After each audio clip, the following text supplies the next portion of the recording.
I've been thinking a lot lately. I've struggled my whole life with always feeling full of ideas, but never actually doing any of them. I'll organize and research my thoughts and I'll sort my ideas into lists, which feels productive, but ultimately they never end up being done.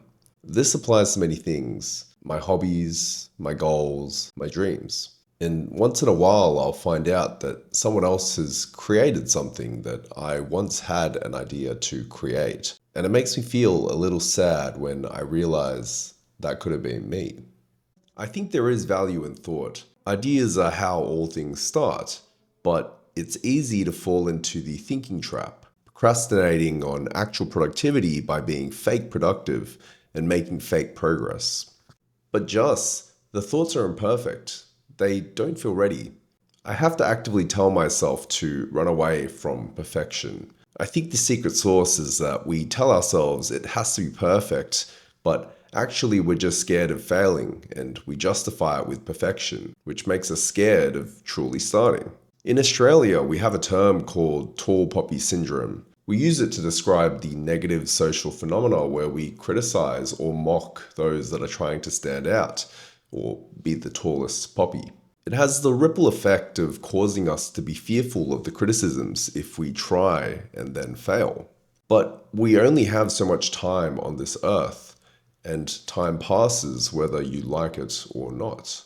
And any failures become experiences of your life. They become stories you can tell and characteristics that make you interesting. In high school, I remember not being able to run 3 kilometers. It was always a goal of mine to fix this, but I was always afraid of starting. I was afraid of looking stupid. About 18 months ago, I started running regularly for the first time in my life. I was right. I looked pretty stupid. You could walk faster than I ran.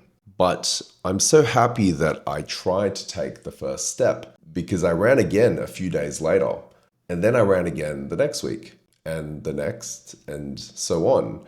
And last month I ran 2 half marathons at a pace that high school me could never have imagined. I'm still not that fast, but it made me emotional during my race when I realized how easily things had changed. I've been thinking a lot lately, but at some point we just have to start, don't we? And take that first step, a tiny first step, but a real step, before your brain can make the next excuse.